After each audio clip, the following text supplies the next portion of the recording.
देखिए, ये कहानी सिर्फ एक इंसान की मौत की नहीं है, बिल्कुल नहीं। ये कहानी है एक ऐसे विचार के जन्म की जो अमर हो गया। तो चलिए इस कहानी की गहराइयों में उतरते हैं और समझते हैं इसे। तारीख 23 मार्च 1931 और जगह है लाहौर सेंट्रल जेल। सोचिए, हवा में एक अजीब सी खामोशी है, एक तनाव है जो साफ साफ आने वाले वक्त का इशारा कर रहा है। कुछ बहुत बड़ा होने वाला है। उसी जेल की एक अंधेरी कोठरी में एक नौजवान बैठा हुआ है, पढ़ रहा है। और जानते क्या, उसकी आंखों में डर का नामो निशान नहीं है, चेहरे पर मौत का साया तक नहीं, जबकि वो अच्छी तरह जानता है कि कुछ ही घंटों में उसकी जिंदगी खत्म होने वाली है। तो सवाल ये उठता है कि आखिर ये इंसान कौन है जो मौत के इतने करीब होकर भी इतना इतना शांत है।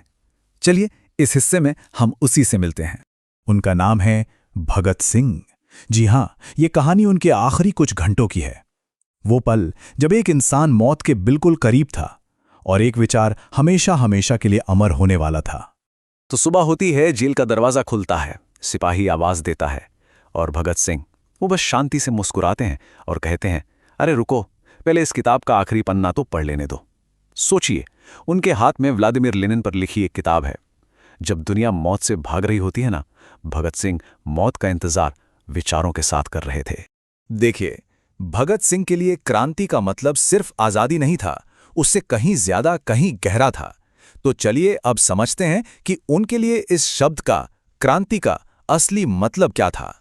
उनके लिए क्रांति का मतलब सिर्फ ये नहीं था कि बस अंग्रेजों को यहां से भगा दो। नहीं, उनका सपना तो एक ऐसे भारत का था जहां किसी का शोषण ना हो, कोई भूखा ना रहे और हर इंसान को इंसान समझा जाए। ये सिर्फ राजनीतिक आज़ादी नहीं थी, ये एक सामाजिक और आर्थिक आज़ादी का सपना था। और उनके ही शब्दों में कहें तो क्रांति बंदूक से नहीं होती, क्रांति सोच से होती है। बस यही उनके पूरे दर्शन का सार था कि असली बदलाव हथियारों से नहीं बल्कि विचारों से आता है। तो चलिए अब अगले हिस्से पर चलते हैं और ये देखते हैं कि कैसे उन्होंने अपनी मौत को एक अंत नहीं बल्कि एक बिल्कुल नई शुरुआत के रूप में देखा। तो जब किसी ने उनसे पूछा, तुम्हें मौत से डर नहीं लगता? जानते हैं, उनका जवाब सिर्फ एक जवाब नहीं था, वो तो अपने आप में एक पूरी विचारधारा थी। वो बहुत ही शांत आवाज में कहते हैं, मैं मरूंगा नहीं, मैं हजारों भगत सिंह पैदा करूंगा।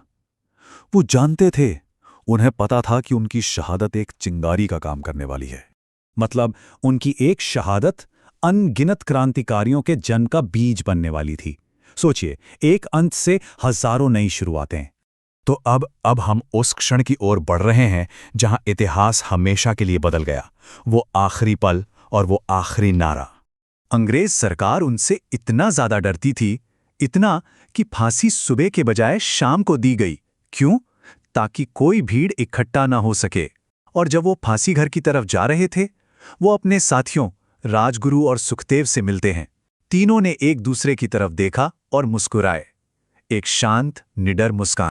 वो फांसी घर की तरफ बढ़ रहे थे और तभी भगत सिंह की बुलंद आवाज गूंजती है, इनकलाब जिंदाबाद। उनके चेहरे पर डर नहीं था, गर्व था। और जब उनसे पूछा गया कि कुछ कहना चाहोगे, तो उन्होंने बस इतना कहा, मैं अपना फर्ज पूरा कर रहा हूं। और बस यहीं से कहानी एक नए मोड़ पर आती है। एक ऐसा मोड़ जहां शरीर तो खत्म होता है, लेकिन एक विचार हमेशा के लिए जिंदा हो जाता है। एक झटका, 3 शरीर शांत हो जाते हैं, लेकिन ठीक उसी पल क्रांति असल में जिंदा हो जाती है। उनकी मौत एक अंत थी ही नहीं, वो तो क्रांति की असली शुरुआत थी। देखिए, भगत सिंह सिर्फ एक शहीद नहीं थे, वो एक विचार थे। एक ऐसा विचार जो फांसी से मर ही नहीं सकता। सही मायनों में शहीद वो नहीं जो मर जाए, शहीद तो वो है जिसका विचार हमेशा के लिए अमर हो जाए। लेकिन ये सब कुछ आज हमारे लिए क्या मायने रखता है? चलिए अगला हिस्सा इसी अहम सवाल के बारे में है। आज सवाल ये नहीं है कि भगत सिंह कैसे मरे, असली सवाल तो ये है कि क्या हम सब उनकी सोच पर चल रहे हैं? सोचिए, अगर हम अन्याय के खिलाफ चुप रहते हैं, अगर हम सच से ही समझौता कर लेते हैं, तो क्या हम वाकई उनके सपनों का भारत बना पा रहे हैं? ये सवाल हम सबको खुद से पूछना होगा। तो बात यह है कि भगत सिंह को सिर्फ याद नहीं करना है, उन्हें समझना है। सच्ची श्रद्धांजलि उन्हें याद करने में नहीं, बल्कि उनके विचारों को दिल से समझने और अपनाने में है। क्योंकि एक बात हमेशा याद रखनी चाहिए, क्रांति यादों से नहीं, सोच से जिंदा रहती है। इनकलाब जिंदाबाद।